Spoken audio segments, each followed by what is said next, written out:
channel, Because Multitudes. This is your girl Shawnee, and today I have a somewhat different video for you.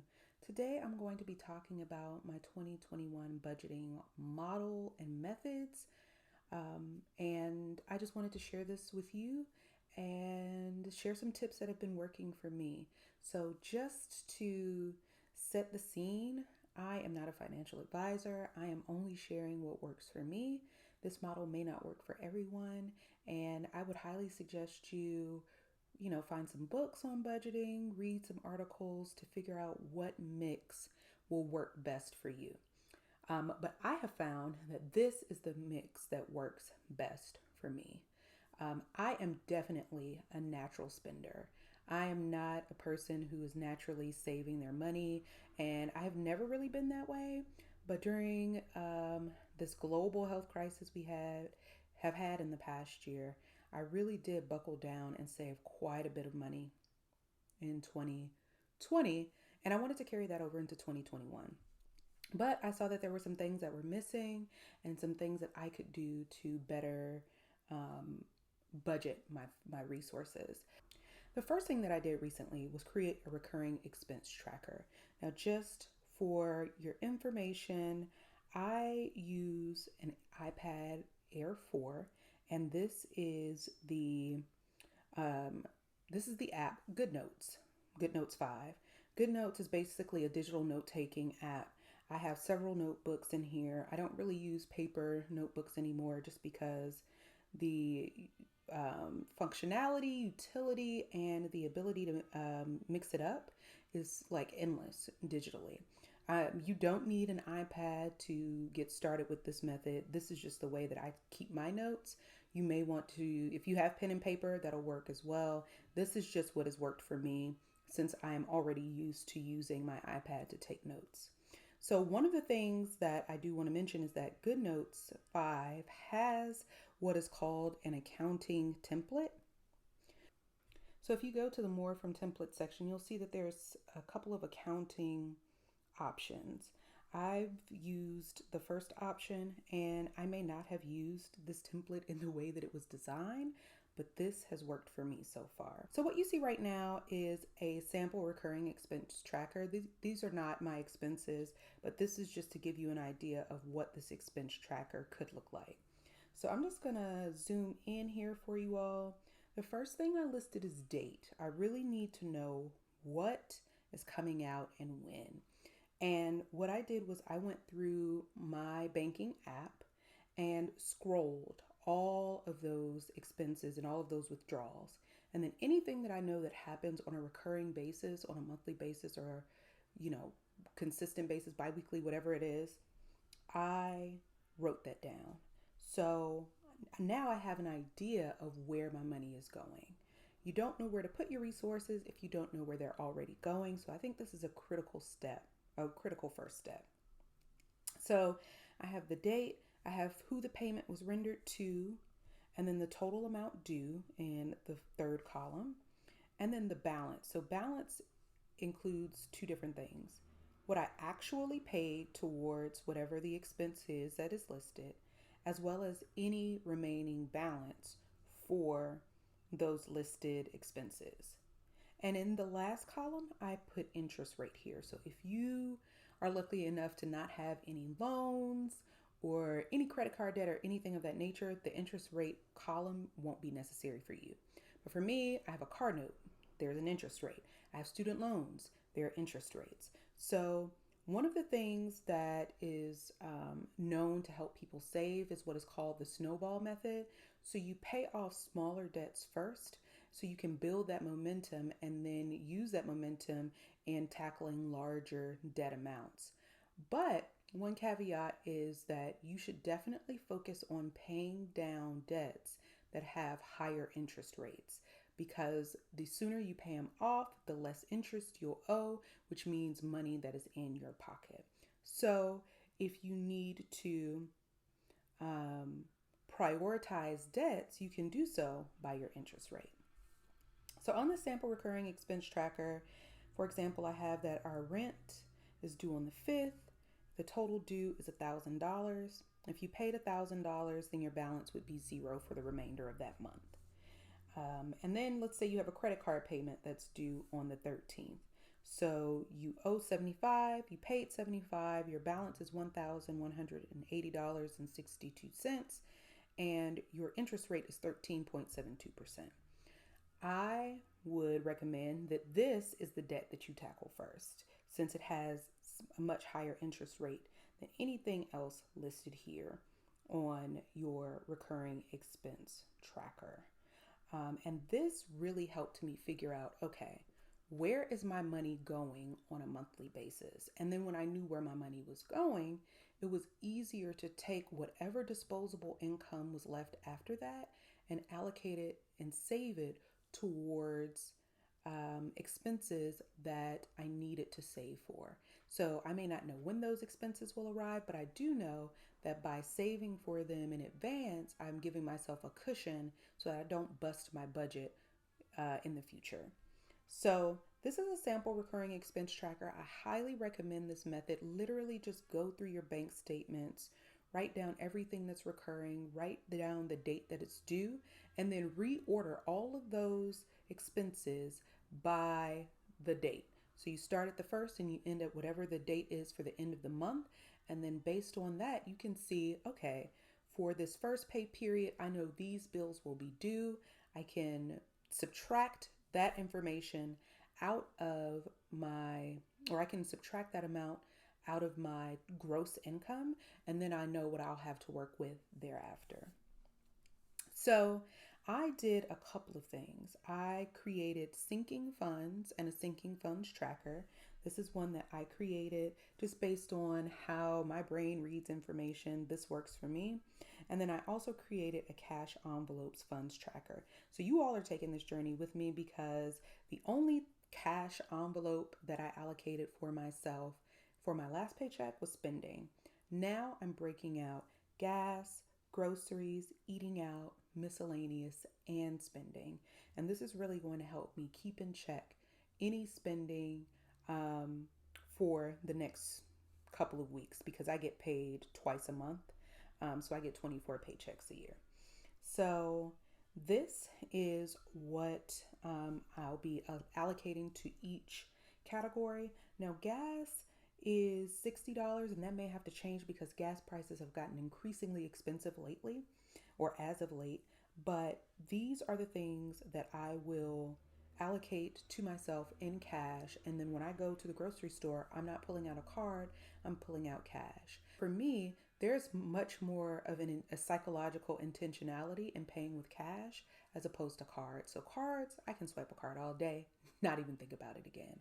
But with cash, I intentionally have to take bills out, make sure I'm giving them the correct amount, making sure I get my change back and my change is in the correct amount, putting that back into my wallet. All of those steps really do kind of burn in my mind that this is an actual resource that you're spending. This is not just swiping a card. You actually are taking your resources and handing them to someone else. So it's really important to do that with intentionality. And for me, this hybrid system and model that I've been using helps with that. So for my cash envelopes, as you can see, I have all of my allocations written out here. I don't even have spending envelopes yet. I'm going to get some. This is not like a aesthetic cash envelope stuffing. I haven't gotten to the point where, I have various folders and things. I don't really have a very aesthetic setup yet. That will come in the future. But for me, it was just most important to get started. So I have my A6 envelopes, I have my cash, and we're going to allocate it. These really are just some simple trackers so you can understand how much money you're allocating toward each of these envelopes. I also have a denomination breakdown. So this is just a pro tip. When you go to the bank and you say, okay, I want to take out $250, the cashier or the banker may ask, well, how would you like that? Write that out before you get to the bank. So when you get there, I've even handed them a slip that has it printed out. This last time I went to the bank, my slip told them all of the denominations that I wanted and in what amounts, and it was very easy for them. They didn't even have to ask. I provided that information. So that's just a pro tip if you're just getting started with the cash envelope stuffing. Now, I do want to say that when I say hybrid model, for me, budgeting is not just the cash envelope stuffing, but I also have, my online banking. I have 4 savings accounts. Three of them are, digital or online. I have a Qapital account. So Qapital, the app, it's spelled Qapital.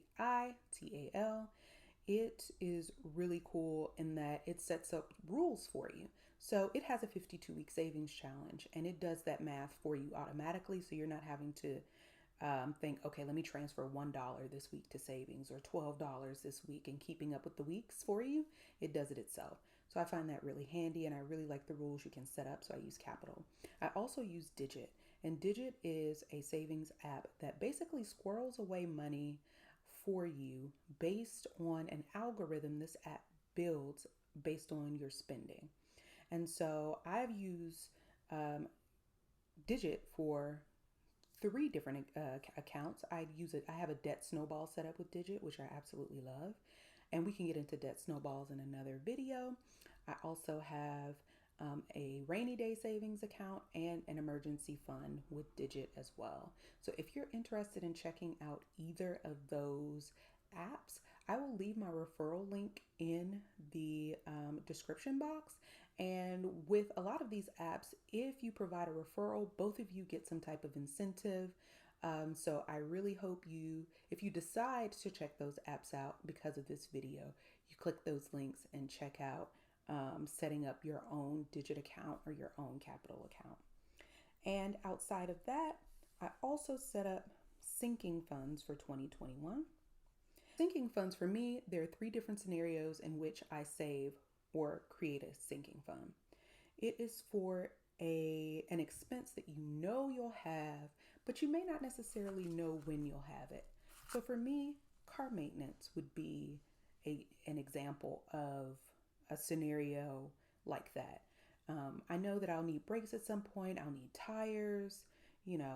I may need to get my oil changed.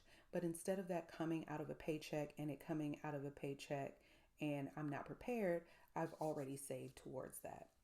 I also have sinking funds for those occasions when I know that it'll happen. I just want to save up for it. So for example, for me, that would be your Christmas fund.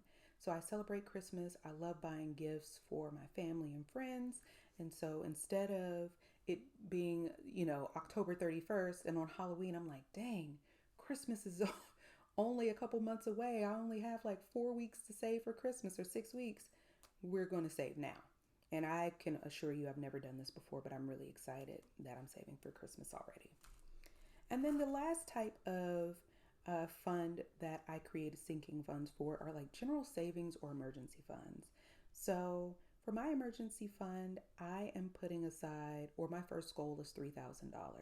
That is an arbitrary goal. I didn't find that anywhere specifically, but that is the goal I want to reach. And then I'll reassess and decide if I need to continue to contribute to my emergency fund. So that is what I set up sinking funds for.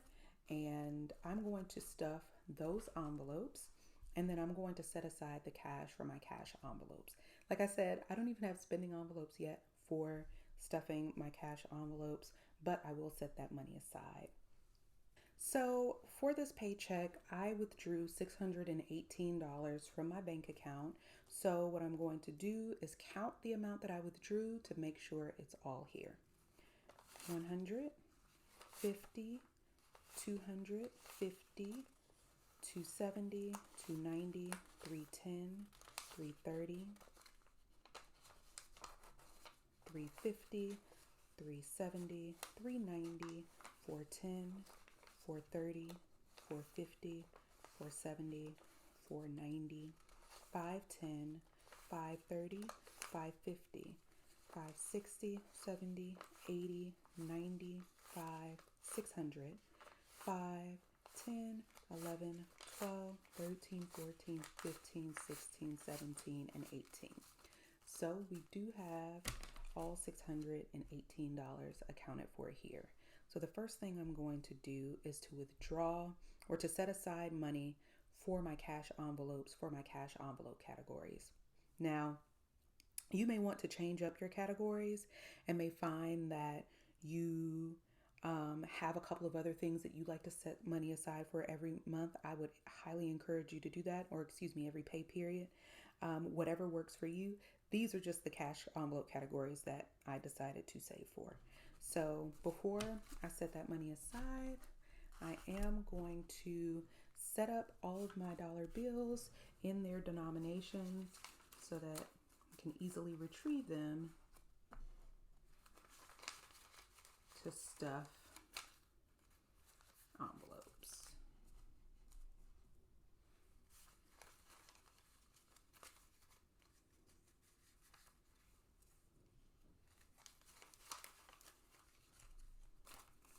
I'm going to set aside my wallet.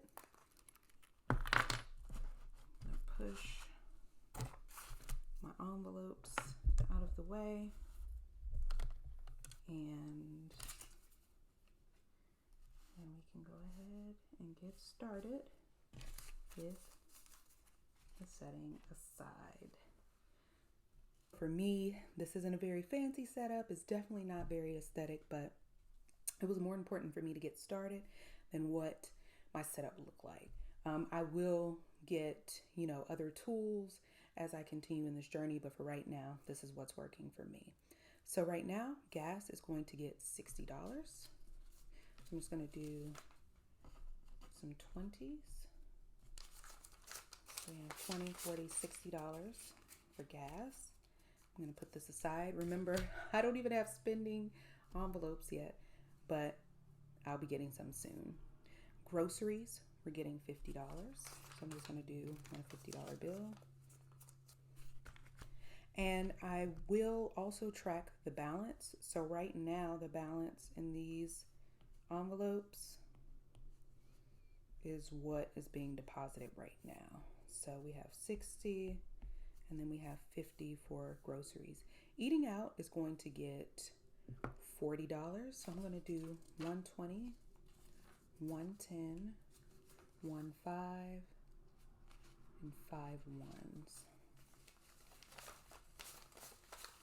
I'm going to count this just to make sure it's $40. So 20, 35, 36, 37, 38, 39, and 40. So that's what I'm setting aside for eating out. So that envelope balance is now $40. Next up is miscellaneous. I'm allocating $20 to that. This is really just in case I need a cushion, there's an unexpected expense. I'll have a little extra cash available to me. So that envelope balance is now $20. And then last but not least, I have spending, and that's getting $80. So I think I'm going to do 150, 120, and 110, and that's 50, 70, 80. And we're going to put this to the side. So now all of our cash envelopes are stuffed, and this is what I have allocated myself for the pay period. Next, let's head to our sinking fund. So I told you all I started this particular model of budgeting not too long ago. So there is a little money in some of these envelopes, and now I'm just going to go ahead and stuff them. So the first envelope is annual fees, and I have $38 going into this envelope. This is actually my first time stuffing the annual fees envelope. So that is how much the balance of this envelope will be. So we have 20, 30, 5, and this should be 3 ones. And we are always going to double check our count. So 20, 35, 36, 37, and 38. So I'm going to stuff this envelope and then set it to the side. And once I set it to the side, I'm going to update my budget tracker with how much was deposited into that envelope, and what the total is with any additional with the deposits.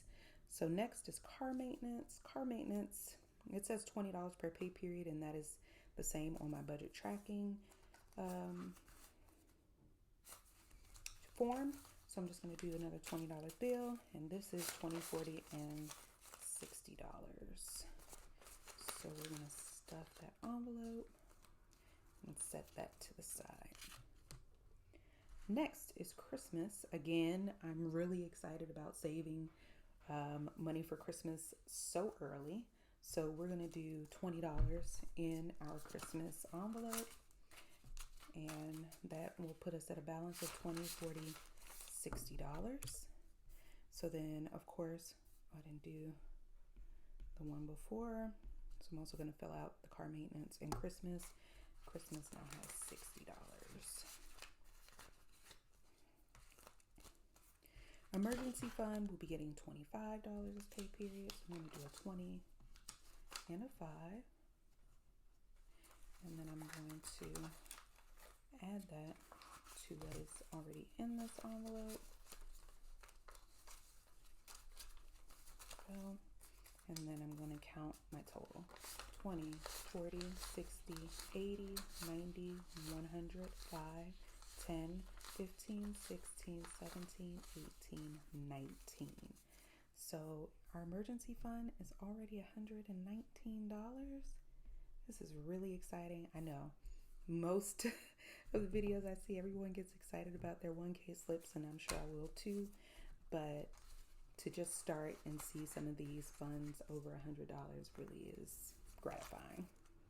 Next is gifts. My fiance, his primary love language is gifts, and I love giving gifts, so I am setting money aside for that every month, and that's going to get $30.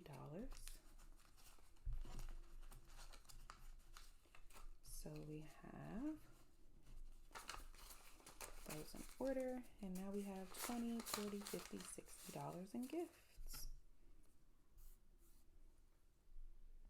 And then I'm just notating that in the envelope balance column.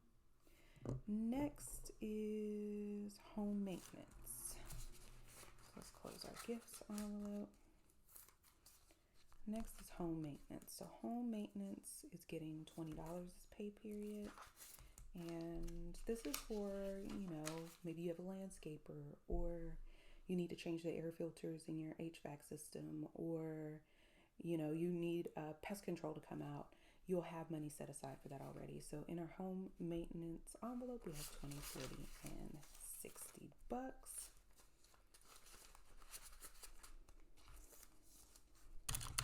Next is medical expenses. I do have the privilege of having employer provided health care, but I still have co-pays. I have medications that I need to purchase on occasion, and so I need to make sure I have money set aside for that. And I actually will be withdrawing from this cash envelope this month, because I had a doctor's appointment a while ago, and they sent me a balance.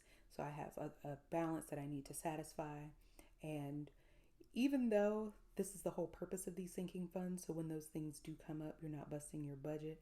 It's like, dang it, I really don't want to take this money out. But that is exactly what this money is for. So I'm going to add $20 to medical expenses. So now we have 20, 40, 55, 56, 57, 58, 59, and $60 for medical expenses. And I need to notate that home maintenance had $60 as well. Next is mortgage. Once my fiance and I get married, I will be paying a portion of the mortgage, and so I'm saving for that now. Now I'm going to stuff the mortgage envelope. Once my fiance and I get married, I will be contributing to the mortgage. So this pay period, the mortgage is getting $100. And now we're just going to calculate or count how much is in this envelope. So we have 100, 50, 70, 190, 210, to 30 to 50, 60, 70, 85, 95, and $300. So again, I know like the 1K slips are really exciting. Y'all, I'm so excited to see the balances of these envelopes steadily increase, and I've been doing this for like maybe 4 or 5 weeks. Savings, $45. So I have 2 20s and a 5. And again, I have multiple savings accounts, so this is just another added, and I'm really excited about that as well. So in our savings envelope, we have 20, 40, 60, 80, 95, 100, and $1.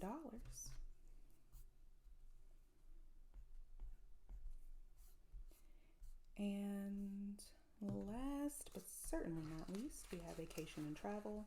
So we definitely won't be traveling until we are vaccinated, but we have 2 trips coming up towards the end of the fall or the beginning of fall. And those trips are literally 1 week apart.